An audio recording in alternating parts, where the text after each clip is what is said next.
Hello, welcome to the Asset Leadership Network webinar series. Thanks to our sponsor, the Onuma Inc. They've been providing excellent support through this entire series, and it's been a very good series. Today we're going to be focusing on the Asset Knowledge Enablers work group, and we have Mike Imany, Michael Hardy from Fortel Solutions, and Kimon Onuma will be presenting also.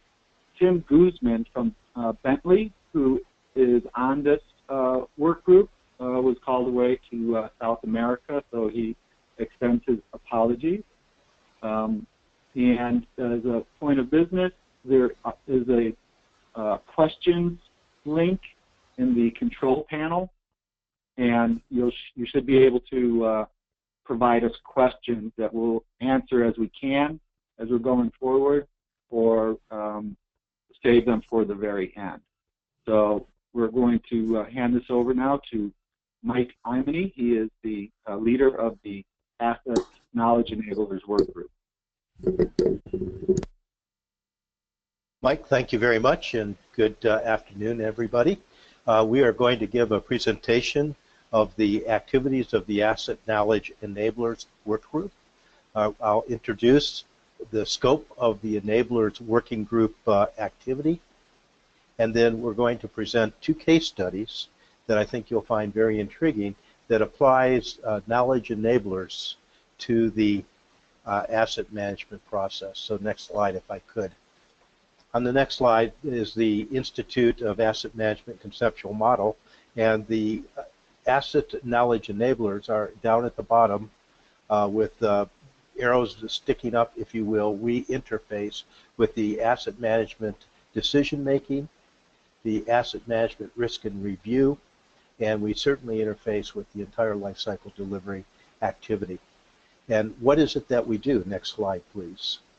Well, what we do, our activities, are providing an information strategy for assets, an information standard that, if you will, implements that strategy, information technology systems as appropriate. Could be something as simple as an Excel spreadsheet, or something as complex as a database management system, an ERP solution. And then finally, you have to populate the system with data, and that system and its data is, if you will, presents knowledge. That knowledge, of course, is what is being used by the decision makers, by the risk and review, and the entire asset management life cycle. So we have four activities that are important to us. In the next 4 slides, I'll talk a little bit about strategy, standards, systems, and knowledge. And just kind of like bottom line up front, it's my experience people jump into the asset information IT system without having standards and strategy in place, and wonder why their systems don't work. Or they take data and try to use data in a way that was never set up with regards to a standard or a strategy, and they end up with bad decisions because they're using bad data. So what do I mean by a strategy? Next slide, if I could. The asset information strategy is a document that considers the vision of the organization with regards to information. Now, this is informed by the larger organization's strategy documents, strategy and planning documents, but this is specifically an information strategy of, and the vision statement is what is it that the organization wants to get out of data. Key decisions and underpinning policies should be documented in the strategy, as well as what are the information requirements, the business processes and information flows. Typically, a strategy document is a short document, and many of these processes are and information flows are presented at the high level in the strategy document, and then typically are included in a much more detailed and complex form in the standards document, which will be discussed next. How is data going to be managed? What is the security of the data? What happens when multiple pieces of data, although they may be unclassified or not sensitive data individually, what happens when that data is aggregated together? Does in the aggregate that data become unclassified but sensitive information? Or possibly does it in fact, when aggregated, become at a higher classification level? Those security and governance issues need to be defined in the strategy document up front. The next element of the strategy is a description of the competing stakeholders' needs. And I put this in italicized because this is not actually in the reference document, the asset management autonomy document put out by the Institute of Asset Management. It's something we think is a working group that has to be described. There are many people that have different views of what they want in data, and how do you bring those competing stakeholder data needs to the organization.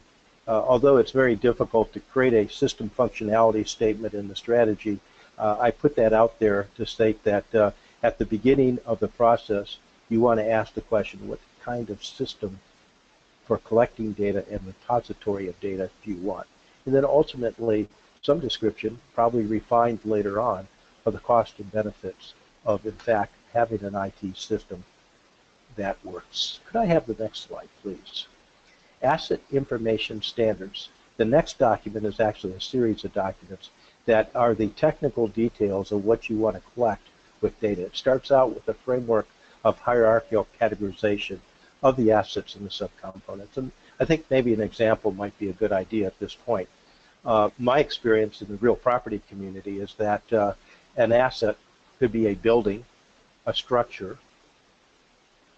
or it could be a system. And so the hierarchy that might be used is all buildings are categorized in a group, in a hierarchy order. So all administrative buildings, all operational buildings, all support buildings of some nature or another. A structure might be broken up into a structure that is a linear structure, that's to say like an electrical power transmission line or an underground pipeline, or that structure could be a piece of pavement. But that framework needs to be able to define and categorize assets in some kind of logical order. Then you need to define the data attributes associated with each of those hierarchical categorizations.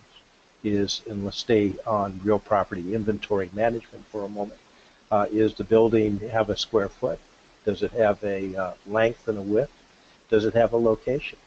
And can that location be defined not only in, say, street address form, but also maybe in latitude, longitude, so that it can be, in fact, incorporated into some type of geospatial information system.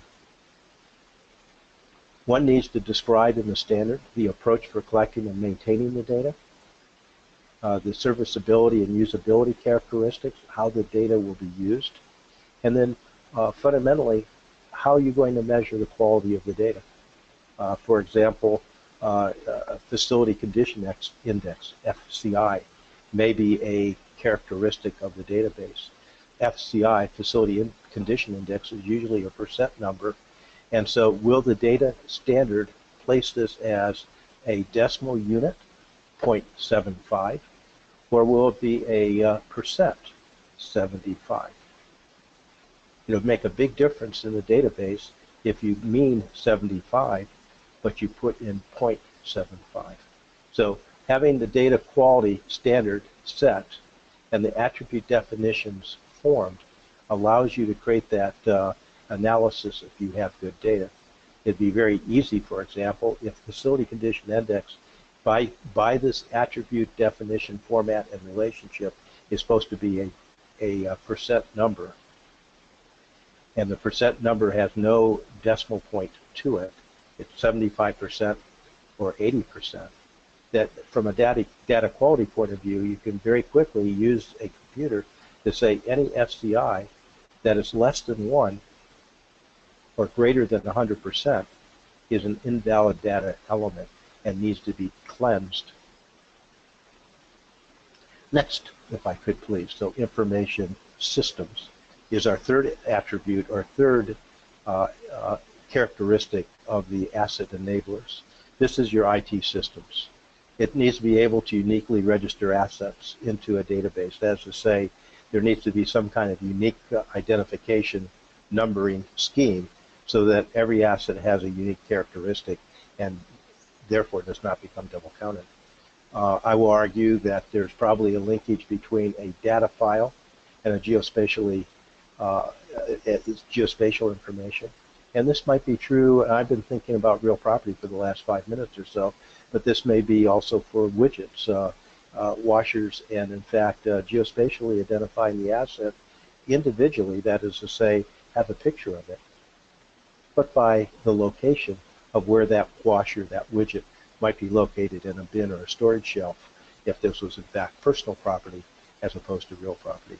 And the asset management, the asset leadership management network is clearly an organization that looks at both real property activities as well as personal property activities. Well, there's other parts of the asset system that needs to be described. What kind of system is it? Is it an integrated work management system? Is it a supply chain management system?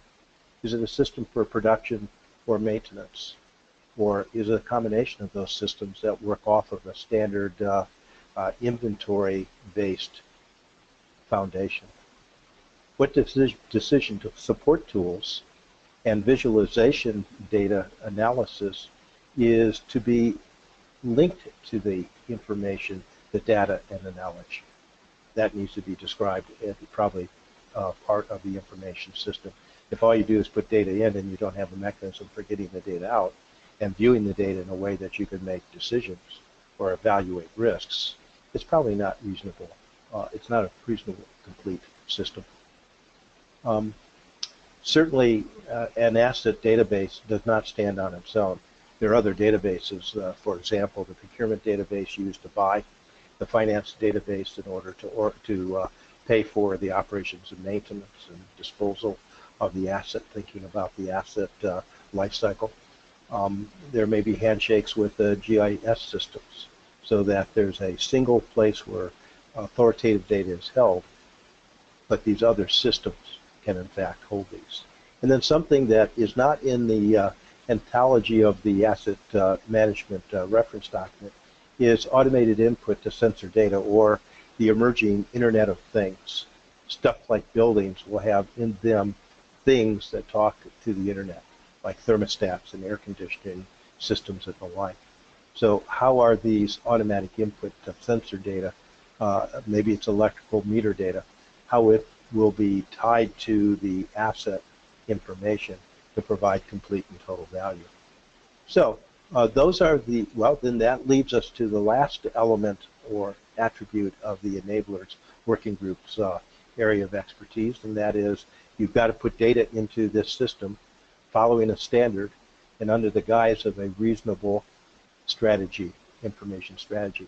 That data needs to be accurate, needs to be clear, complete, consistent, correct, have integrity and uniqueness, and then in fact the clever thing about having data is you got to get it into the system, so you need to have prioritization. And so these four aspects, a strategy, a standard, a system, and data, and that data in its knowledge, is all part of a decision-making process. What I have found out is that when decisions are made using data, the data quality always improves. If in fact the decision makers don't trust the data will atrophy, the data will not be accurate.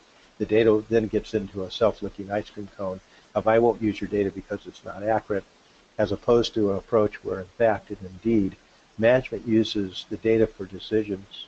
If bad decisions come from bad data, pretty soon people who lose funding, lose program, lose activities because they provided bad data to the decision maker will in fact make steps to improve their data. So from this point of view, introducing to you the Asset Enablers Working Group activities in the areas of how do you write a clear and concise standard, how do you write a clear and concise strategy, how does that tie into a complete database system, and then how do you go about collecting data with accuracy and clarity, is what we're going to describe to you in two very specific case studies. Kimon, I'd like you, please, to start with this first case study, and Mike Hardy, would you pick up from there? Thank you very much. That was a great introduction to the whole strategy and the standards discussion that I'd like to have. My topic is kind of centered around data as an asset and the lack of access to data being a risk. In other words, if we don't have good information and data, how can we even make decisions about our assets? And I'd like to kind of start by looking at another industry. This is from Amazon, a memo from 2002 that's really interesting. Jeff Bezos put out a memo. They had problems internally at Amazon at the time of sharing information between different groups within the organization. Obviously, they were into selling books and starting up a lot of interesting things, but they were not sharing information in a consistent way. And he put out this memo that said, all teams will expose their data and functionality through service interfaces. No other form of inter-process communication allowed. No direct linking, no direct reads of another team's data store, no backdoors whatsoever. All service interfaces, without exception, must be designed from the ground up to be externalizable. In other words, they need to be shared to the outside world. They need to be designed in a way that can be shared with others outside of the organization. Teams must plan and design to be able to expose the interface to developers in the outside world. No exceptions. Anyone who doesn't do this will be fired. And he signed off, "Have a nice day," basically Jeff Bezos. This is pretty a monumental decision that he made from a governance perspective and a standards and a strategy perspective of saying, hey, we're Amazon, we're having problems sharing information among ourselves. We're using Excel, we're using Access databases, we're using SQL databases, we're using closed systems that don't talk to each other. The way that we're going to share with us across the aisle is to make our systems, all of our data, readable by others. Regardless of if they really need it or not, you design your data so others can read it. And you're also going to design it in a way that if we in the future decide to share it with our outside customers, it has to be done as well. The point of this is that this, from a technology perspective, this has been solved. Amazon and others in the industry have figured out how to share data at a massive rate. And if you look at their data warehouses, they're doing millions of transactions a day. They're moving millions of packages around, and everything is a moving target. Nothing is standing still. And if you think of this from a point of view of facilities, for example, the facility inventory and the assets that we have in the private sector and the public sector, this is much more complex than anything that exists. So this technology that's driving Amazon and others is already there. It's just a matter of making it a strategy and making it a standard and making it a requirement that we do this. And they're reducing effort, they're changing the world essentially changing the industry, and their competitors that are not doing this are having a lot of problems as we know it. And they're doing it in a way that is good for them, but is also good for their partners because the products they sell are not just Amazon products. The way they did this, because of that memo, they decided from the very beginning to create the service that allows their internal teams to talk to each other, but also allows their outside partners to build functionality on top of that. So, for example, if I have a product to sell, I sell a computer or I sell a keyboard, and I want to put it on Amazon to sell, there's a API and a web service. There's a technology and a standard that they've established that says, here's how you build on top of that. What that has done is that it's made it very easy for others to build functionality on top of Amazon. And that's why Amazon is changing Sears, is changing Macy's, is changing the whole industry about how they sell products. And then the other thing is they're not only using this for selling products, they have their service now, the AWS cloud, that's even used by the government, and there's FedRAMP certification and all that, that government agencies are actually using this. So they've essentially they've taken a platform that was initially created for selling books, essentially, into moving products, into moving assets, and doing transactions in real time. And that's the key thing here. The reason this works, the strategy works, is because it's real time, because it doesn't take two days to process a sale. It basically happens instantly, and they're even doing 1 or 2 hour deliveries. So what can we learn from this? The main lesson really is the technology already exists, and we just need to adopt the strategy and use that and apply it to our industry and actually just get on with the work and just do it. So the case study I have, and you don't have to start complex, you could start very simple, and it is achievable. There's a series of projects through the National Institute of Building Sciences called it started with the SEPS, Space and Equipment Planning Strategic Plan, which we were brought into to help them build a strategy of how do we share information. So the Department of Defense and Defense Health Agency and Department of Veterans Affairs shared information about how they put hospitals together.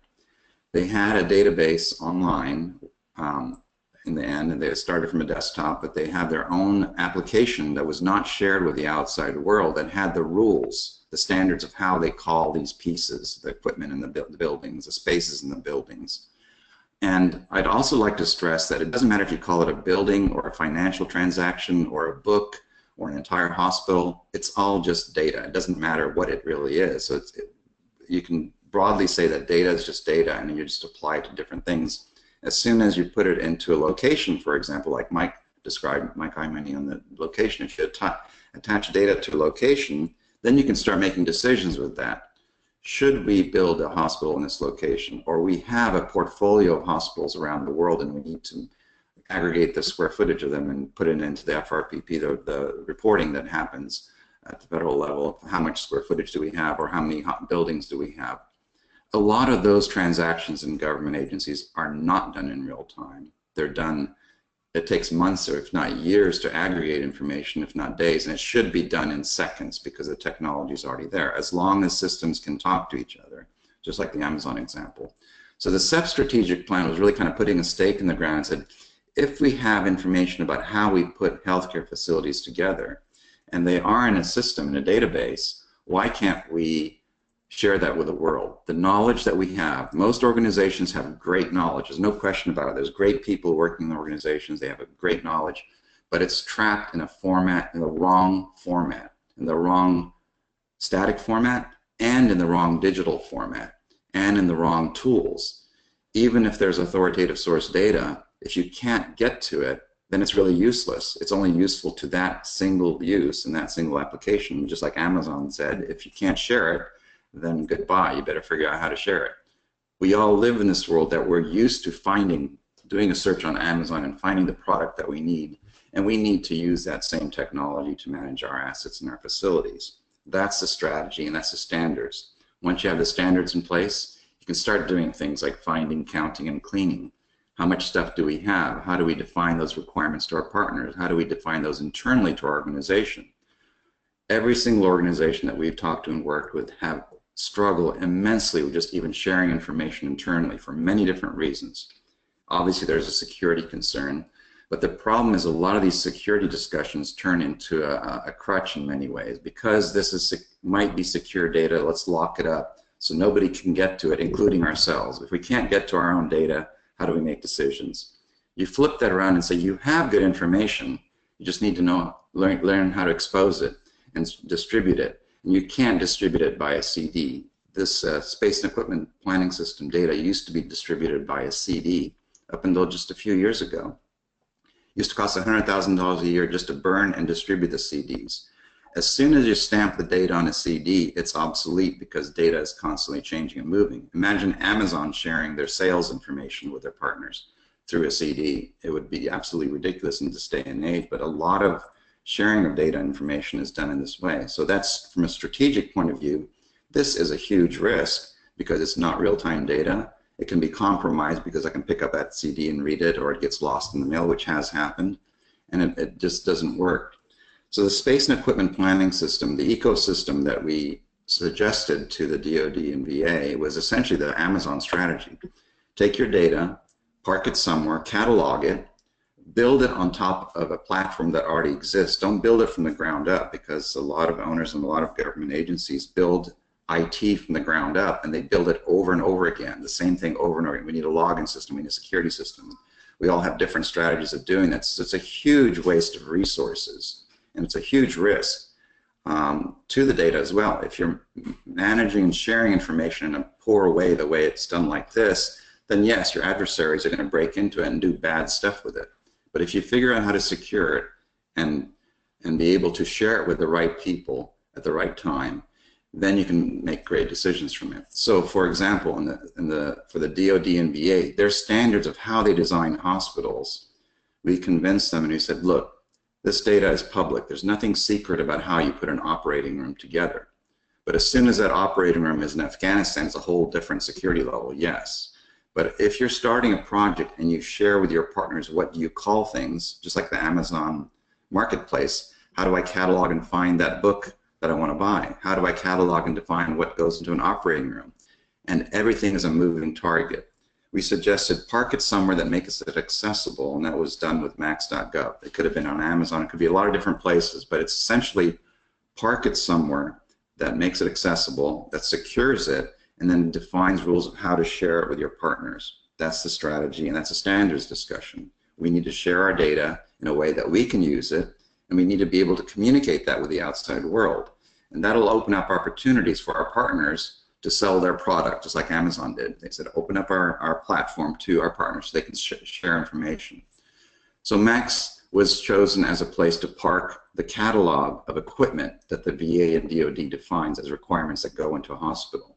Once you do that, then your partners can say, hey, we can do stuff with this and design with it and manage it and count it and track it and decide when to buy new and renovate and whatever. This is the actual live database that's accessible, 100% public on the web today, and you can tap into it with what's called a service, a web service. You can link to it so other systems can read from it. That's a key thing. You don't want to be constantly importing and exporting from a standards and a strategy perspective. You don't export from Amazon and import it into your application and do something with it. You read from the Amazon database and say, what's for sale today? And you hit the buy button, and then all of a sudden it shows up at your door. You don't need to understand the complexities of the technology. You just need to have somebody strong enough or an organization strong enough to make a decision. And government agencies have that potential. We already have identified that that strength exists to do things like, here's a catalog of what goes into an exam room in a hospital. And then once that happens, if you go to the ceps2bim.org website, you can actually try this out yourself. Other partners have started to say, we can do things with this and build applications on top of this platform, just like the Amazon platform, and build functionality on top of that and build tools that allow us to design, construct, operate, and manage and maintain our assets. And it can be done very rapidly once this starts to happen. It's a pretty exciting way to look at this because it opens up opportunities for all of us. It gives value back to the owners. It gives value back to the vendors and the consultants and the software companies that are comfortable enough in opening up their systems. That's another very important message here, is if we're going to make this work, technologies that are closed and proprietary and are unwilling to share inputs and outputs are no longer going to be relevant. And there's a lot of them out there that are like that still, and a lot of government agencies are still trapped in those systems because they've been there from the past. But it's changing. But we have to create the demand, we have to create the strategy and the need for that. If we're going to share knowledge and information, we must think in terms of how Jeff Bezos told his crew. If you're not going to work with this and get on board, it's time to move on. And the ones that stayed there, Amazon is a huge organization now because of that. And as government agencies, there's the potential to make that shift. We have another website called IFM and FedIFM, where we at fedifm.org. You can actually go and read about some of these strategies. This is a bigger picture if we go into the life cycle of managing and tracking assets and buildings and everything. How do we do that? And we have to think in terms of sharing as agencies. If we don't share resources, we don't build things from the ground up, we're not going to get there. But we have enough resources to do it with what we have right now, and we have enough great people with a lot of great knowledge to be able to reach that goal. And that's a challenge, I guess, that I put out there as something we need to think about and do next. So thank you very much, and we'll go on to the next presenter. Case study number 3. Are we on?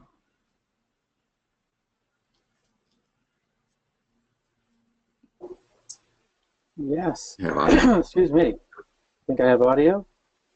Yes, we hear you. Share my screen. Not that one. Oh, this is the wrong screen? Case study number 3?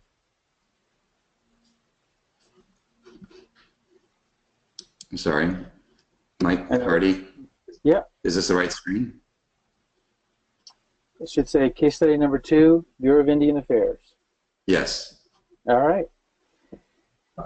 So, yeah, with all that Kimon has introduced in terms of sort of making decisions and how that gets structured, I'm going to introduce you for just a few minutes to one specific example of the Bureau of Indian Affairs, which is part of the Department of the Interior. The Indian Affairs has a pretty broad mandate, but they're really dominated by schools. So Bureau of Indian Education provides schools to all the reservations, and there are many, but in total, this is an organization that manages about 3,500 primary buildings and tens of thousands of other assets within their infrastructure. They've got it says here about 25 million square feet under management, but there's also temporary structures and other things that are that really have to meet all the sort of government regulations and asset management requirements that they have. So, Michael Hardy, this is Mike Ordinaro. Before you go on, will you describe your position at Fortel Solutions and a little bit about the company before you talk more about the case study? oh, sure, happy to do that. So, my position at Fortel Solutions is the Director of Government Solutions. I'm primarily responsible for customers within the federal, state, and local government. Fortel as a company provides technology and some services around capital investment strategy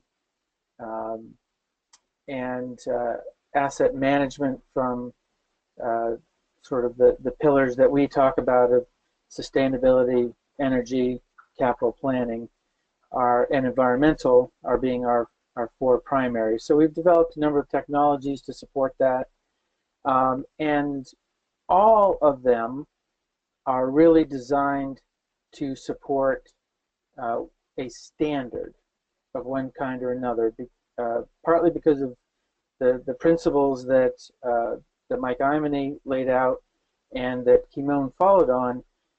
We believe firmly in data management that is very much standards-based, that is open, and is interoperable with other systems. Particularly in the government space, we see a great need for this integrating. I know it's a big word. I don't want to, misstate it, but there are many, many systems and sources and workflows and processes that all have to work together. Ideally, per the Amazon example, and the government still struggles today with that. And fortunately, a lot of great people are doing great work to break that down. So we try our part to provide some commercial tools and consulting around that particular need. So one such example is the Bureau of Indian Affairs, where we've been engaged there for several years. And they do have a big mission. It is one of those things where they never have all the funding that's necessary to fix or maintain all the facilities and infrastructure that they have. So the mission suffers from that. So how can knowledge enable the decision making and other things that have to go on? So we look at one narrow slice that I'm going to cover for you today. Even within this kind of small pocket of asset management broadly, and we're really just talking about facilities, in this case study. Indian Affairs has already begun to consolidate from kind of homegrown systems to employ more commercial tools. Their systems today reflect that migration. So a few years ago, the Department of Interior mandated that IBM Maximo be used. So Indian Affairs had a homegrown system that they turned off a couple of years ago. And that migration has been challenging. Still within the broad bucket of this IA facilities management system, there are still some custom components and some other integrations that exist there, but they're kind of moving to more commercial solutions and tying those together. The DOI still maintains their FBMS system, which is for real property. They have to integrate with that. And for the last 5 years or so, they've also used several of our products within our platform to help them standardize data collection, which I'll talk about here in a very specific example, to move the storage of some data to the cloud. So now they have essentially a hybrid system. Part of what happens in the cloud is analysis, reporting, long-range forecasting, some of those activities which kind of fall outside the purview of this working group, but are very much relevant in the whole scheme of things.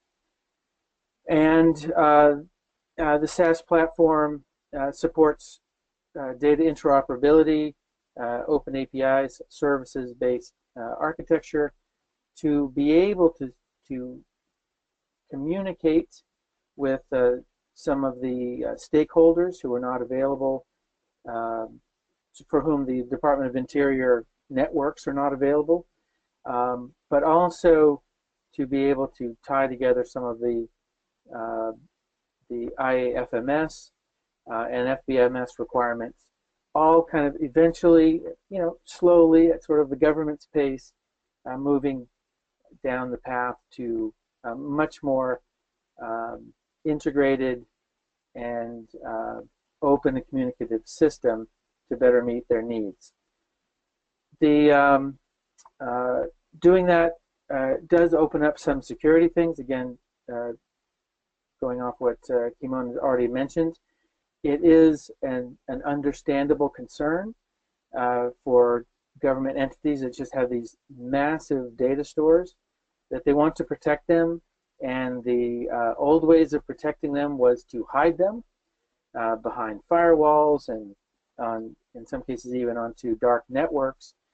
But it's really about proper governance, including proper security governance, provides safety in data use without locking it down to such a degree that it can't really support the mission of the organization.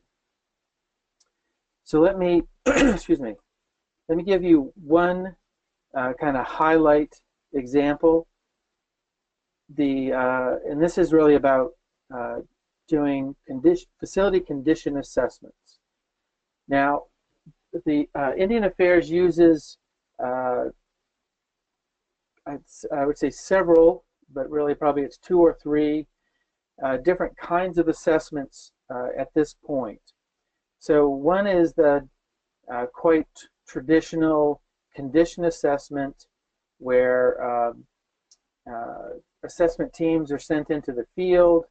They look at mechanical systems, building envelope, roofs, site work, all sorts of other things to determine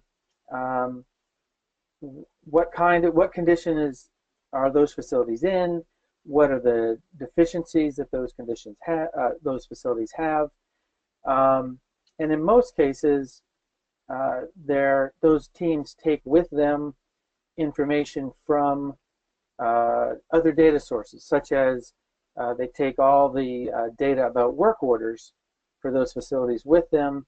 They validate those work orders, close the ones that need to be closed. But generally, they're cleaning data.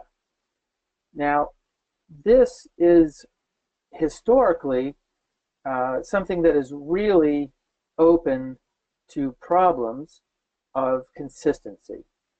So Indian Affairs assesses about 8.5 million square feet every year. So with the portfolio of the size they have, they're really only getting to about 20% of it every year, which means they're only visiting sites once every 5 years. And so there's a lot of data cleanup that has to happen. But you also introduce consistency problems because you have multiple teams in the field, because you're talking about a portfolio that is literally coast to coast and border to border. And you've got 8.5 million square feet to assess every year, so you're not going to have sort of the same two people running around the country and do all that needs to be done. So how do you maintain consistency at sort of the point of entry for data? So they use an application that we provided that we call a technology facilitated assessment.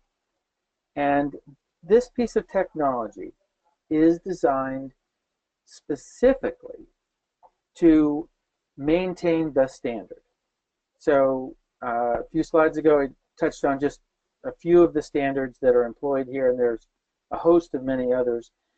But in this condition assessment, we're talking about sort of ASTM E2018 as a place to start. And we also enforce uniformat down to level 4, and as well as some other standards by agreement that exist within the asset management plan for Department of Interior. So we use technology not to take away the need for the professionals, their judgment and their credentials, but as a first step to provide the consistency to have them adhere to the standards that the Bureau of Indian Affairs has accepted as part of their governance. So that helps quite a bit at the point of entry. Then the other important concept that we enforce through this technology is correctness. So if you're going to have data entry, actually, there's some sort of interference. May just be a somebody could mute. I don't know who it would be. Maybe you can find that for us somewhere. Anyway, so correctness is very important, because if we're allowing people in the database to name things whatever they want to name them, or use slang terms, or to do other things that are just essentially terrible data management policy, then even if the database itself has those nice controls on it, if the point of entry for data collection does not also enforce those same standards, then there's just a big ugly mess of cleanup that has to happen, which is costly for the government, time consuming for all the users, and still is going to allow for errors to be introduced.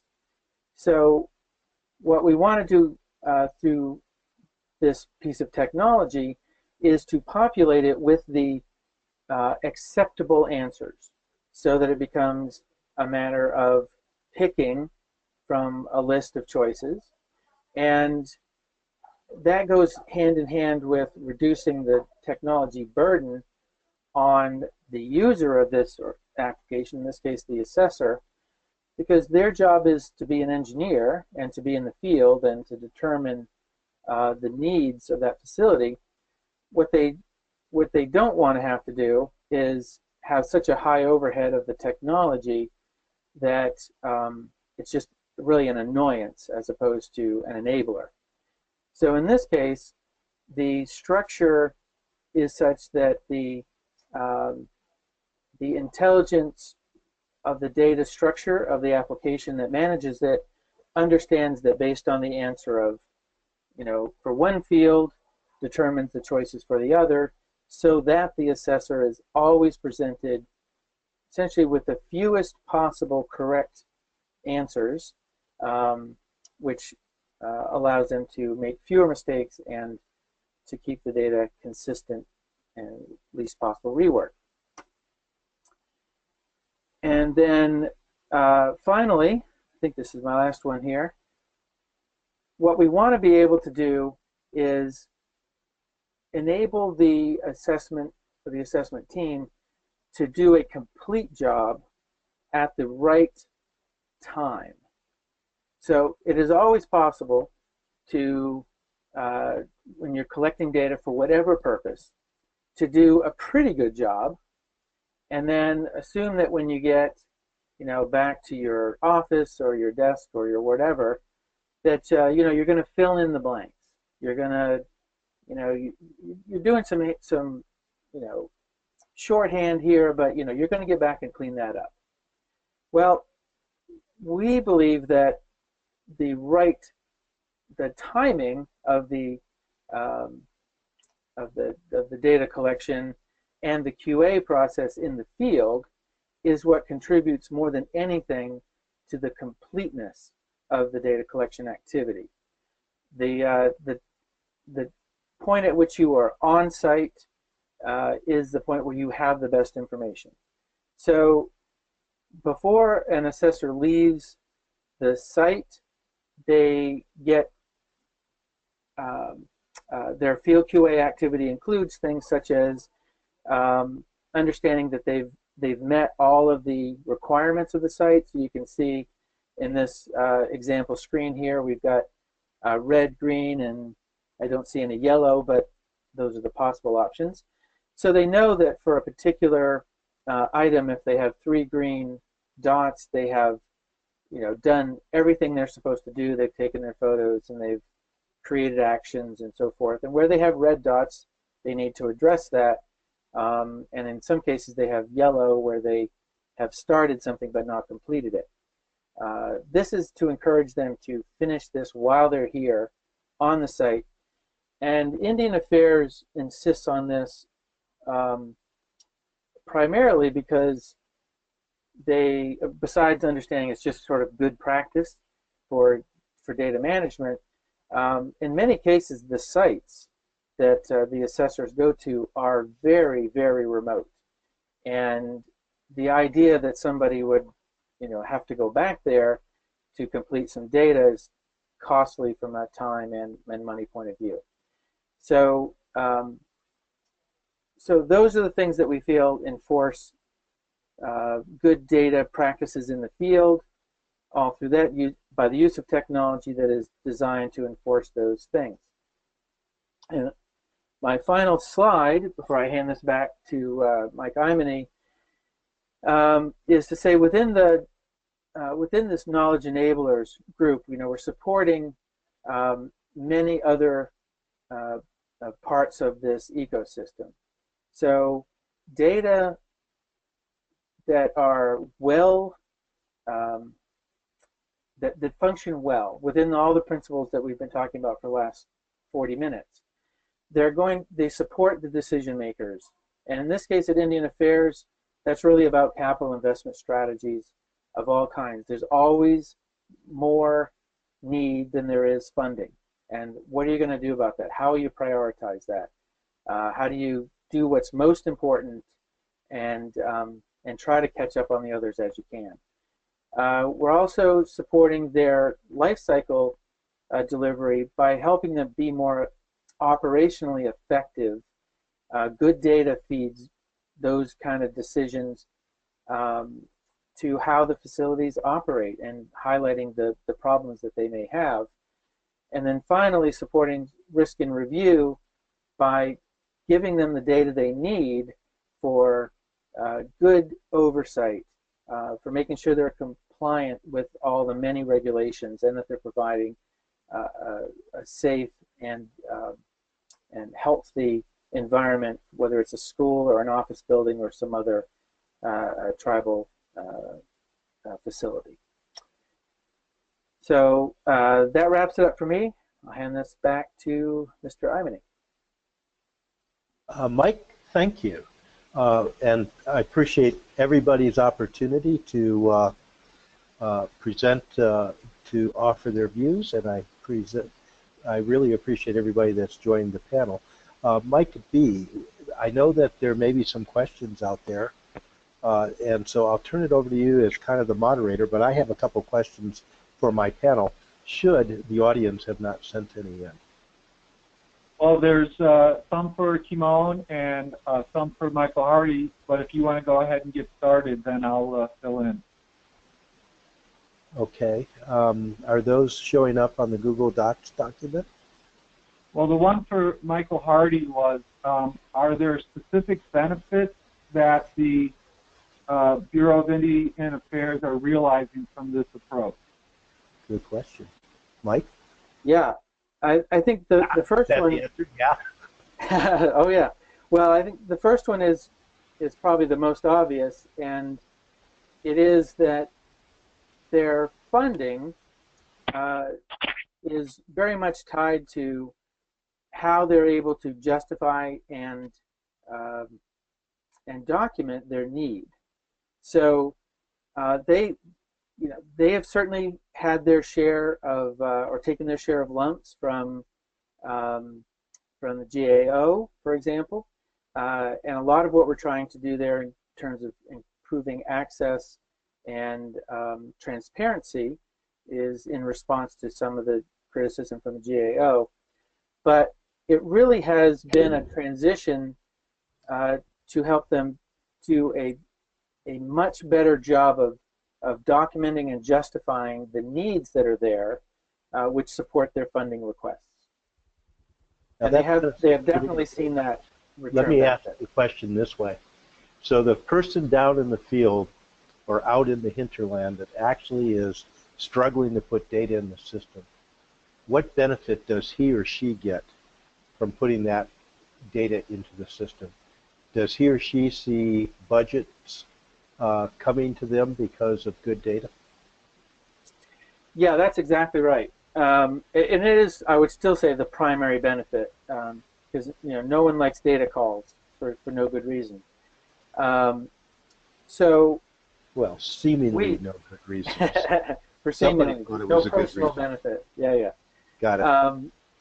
So there have been practices in the past where they, the only thing they had access to was a work order system. So they would, stuff the work order system, sometimes with repeated requests because they didn't seem to be getting, answered or addressed. And then every challenge to funding, because there's never enough, is met with, kind of a, well, you say that's your need, but what's that based on? So this approach has allowed them to improve, and they are certainly not arrived yet, but it certainly allowed them to improve the agreement because the data have become more trusted and more reliable, and the path they're on, that's only going to get better, and really engaging much more the people who are at the site every day, with very limited reliance on people who are sent to the site on a 4 or 5 year cycle. Excellent. And Kimon, kind of the same question. How did Jeff Bezos' letter change the culture of Amazon with regards to sharing data beyond the silos? Can you tell? I think it's pretty apparent from the success of Amazon. They essentially took over the world by the concept of sharing data. First, they became very good at what they did with their sales of their books and other products, and then they extended that functionality, that platform, to others. Anybody in the industry now can use the, and I'm not plugging Amazon as a solution here, it's just a great example, and they certainly did not invent the idea of how to share data like that. He just said, we're going to do it like this. So it changed the whole organization and the world. Thank you. Mike B., why don't you, we've got Kimon on the line. If he had a question from the audience, why don't we go to that question, please? It was along the same lines that you were thinking, Mike. It said, if Amazon has been working with data in this manner for 15 years, what's holding up the building industry from doing this? It's not the technology that's holding us back. It's just the will to change. And then the other thing that I think is holding us back is there's a lot of, because of the inefficiencies out there, there's a lot of money being made cleaning up those inefficiencies. So it's kind of a contracting problem. It's an owner's willingness to require it. And I think exposing that these technologies can solve it. And there's also the old technologies that have been kind of entrenched that feed off those inefficiencies. That's a great segue into a question that I was going to pose, and that is, nobody ever wants to cleanse data. You end up with a new IT system, and you have to import the data from the old system into the new system. And you start out the new system with bad data, and everybody points fingers to the new system saying, see, it didn't work anyway. That's an experience I have certainly had. Have others had it? And how did you potentially change the culture of the organization with regards to taking the time and energy to cleanse data, and particularly with a change in system software? Right. This is Kimon again. I could answer that quickly. The problem is that we see it a lot of times as putting the data in the application. We have to reverse it. The applications should be disposable. If you're not relying on the application maintaining the consistency of that data, and you're protecting the data as an asset, and then you're just inviting other applications to feed in on top of that, which was a diagram that I showed with the Legos essentially, which is the Jeff Bezos approach. Basically, the applications along the top, the red ones, are disposable. The data along the bottom in green lives on forever. So if an application disappears, the data still lives on and you plug in the next one. The problem with cleansing the data is because every time you move from application to application, you have to convert it. And that's the time-consuming and labor-intensive part, because you're spending all your effort exporting from one system and importing to the next, or synchronizing, or aggregating, or the data calls that we're talking about. It's all because of that problem. As soon as you expose the data in a neutral way, then you start finding inconsistencies in it, and it starts to self-correct, just like you introduced in the beginning. As soon as you put sunlight to the data, then you start saying, well, wait a minute, why do we have two sources of the same data? We didn't even know there were two sources, or 10 sources, or whatever. But Jeff Bezos is saying, expose it all. As soon as you expose it, the first thing you notice is there's conflicting sources of truth in 3 places over here. Who's going to be the source of truth for that piece of information? And then you can start building functionality on top of that. It starts self-correcting once you get the architecture correct. But the first step is getting it out of the proprietary applications. Excellent. And I would add, I would just add to that I think there are people who have, the human factor is that there are people who have made decisions based on what Kimon just said is their kind of their legacy.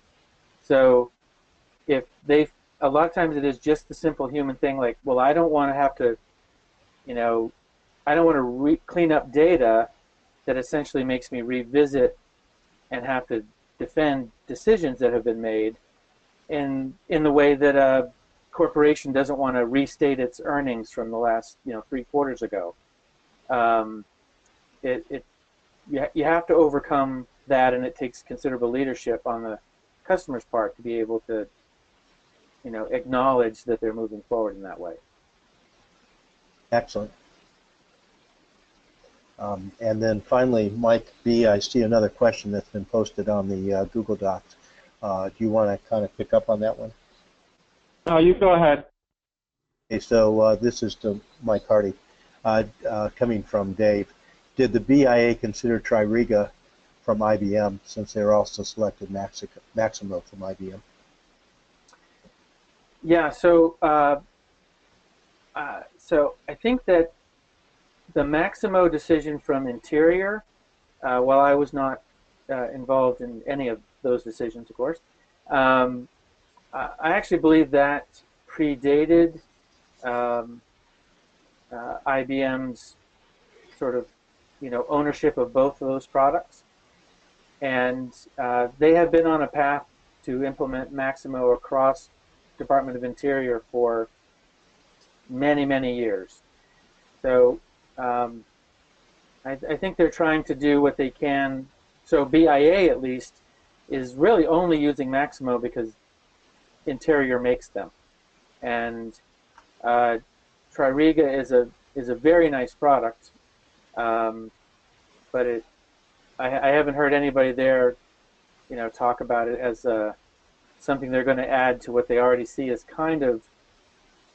And I don't mean to be unkind to Maximo, which I also have a lot of respect for. It's just they feel like it's kind of overkill for them, and I don't know how they would feel about having to add another, very complicated enterprise system to that. Okay, well, very good.